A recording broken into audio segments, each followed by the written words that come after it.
Welcome back. So today I'm going to be doing a review on two niche fragrances by Ormonde Jayne. One of them is the Levant and the other one is the Royal Elixir. I think I've pronounced it right. Both of them are known to be unisex fragrances, so I'm actually going to go through my review of both of them now. So I'm going to start with the Levant. So the Levant is actually a floral woody musk fragrance for women and men, launched in 2020, so it's fairly new. This is a tester that I've got here actually. So if you wanted to see what the bottle looks like, it looks like that. But just to let you know though, almost the majority of the fragrances in Ormonde Jayne come in this type of bottle anyway. So the Levant you can purchase for approximately 135 in most department stores like Phoenix, Harrods, and Selfridges. So I'm going to go through the notes first. So the top notes you've got bergamot, mandarin, tangelo, and rose petals. The mid notes you've got lily of the valley, peony, orange blossom, and jasmine. And the base notes you've got cedarwood, amber, and musk, and they're actually all written over here as well. So again, I tried this the other day too, and when I first sprayed it, my first impression was it's a very delicate fragrance, slightly more feminine, and I can smell the mandarin and the bergamot instantly. After about 10 minutes, the rose petals start coming out, and the mandarin and the bergamot kind of start fading away slightly. It's like imagine waking up on a spring morning and standing outside when the sun has just risen, and it's not too cold and it's not too hot outside, but the sun is shining and the birds are singing. It's more like a early morning type of scent. Once the initial smell actually starts to fade, it smells pretty much the same, so it's not very complex, but it just has less strength. It's still a very nice smell, but you're kind of moving away from the imagination of the morning sunrise and to more of a midday smell. I would say the fragrance is suited for the spring weather because it's not spicy and it's not summery fresh. It's more like in between, and it doesn't matter at which point you smell it, whether you smell it straight away or whether you smell it after 4 hours. It's still got the spring vibe to it because not at any point it's not spicy and it's not fresh. It's literally in between.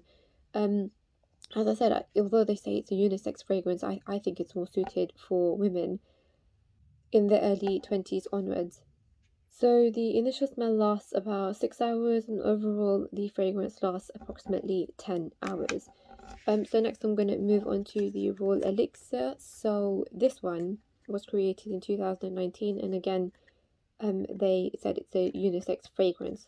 So you can purchase this for approximately £195 for a 50ml bottle or £345 for a 120ml bottle at most large department stores like Harrods and Selfridges. Again, this is the amber floral fragrance. So if I open it up, so I've got the sample here.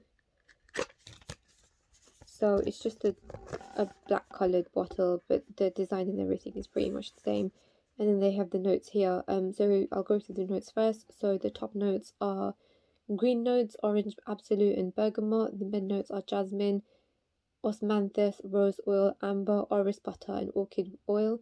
And the base notes are cedarwood, ambroxan, tonka, patchouli, and musk. So my first impression when I smelled this was that it's a lightly spiced scent. It has a strong scent of the green notes. It's kind of sparkly. It's more of a wintry scent because it's got the spiciness in it. And I thought that it was more of a masculine scent. So it's like, for me, when I imagine it, it's like walking into a farm during the winter, but on a dry day. It's definitely not raining because the scent isn't moist, but it's rather dry. So that's the kind of impression that I get from it. After approximately 10 minutes, the strong scent of the green notes start fading away, and then the green notes, the orange absolute, and the bergamot, which are the top notes, actually become very well balanced. And once the initial smell starts to fade, you can start smelling the jasmine, the amber, and the orchid oil, which is approximately after about 6 hours. For me, it's definitely a winter scent because it's got that spicy and warmness to it. And I would say it's more suited for a male generation. So just going back to the Levant. So the Levant actually lasts about 10 hours overall. But if you sprayed it on your clothes and you put your nose to exactly where you've sprayed it, you can actually still smell the mid notes, which is interesting because it doesn't have much strength, but we're still on the mid notes. So it just makes me wonder at what point do you actually start smelling the base notes, and if you get to smell at all, because by the time it gets to the base notes, I just wonder, if it'll have any strength at all. The same goes for the Royal Elixir, but the Royal Elixir actually has a little bit more strength than the Levant, I think.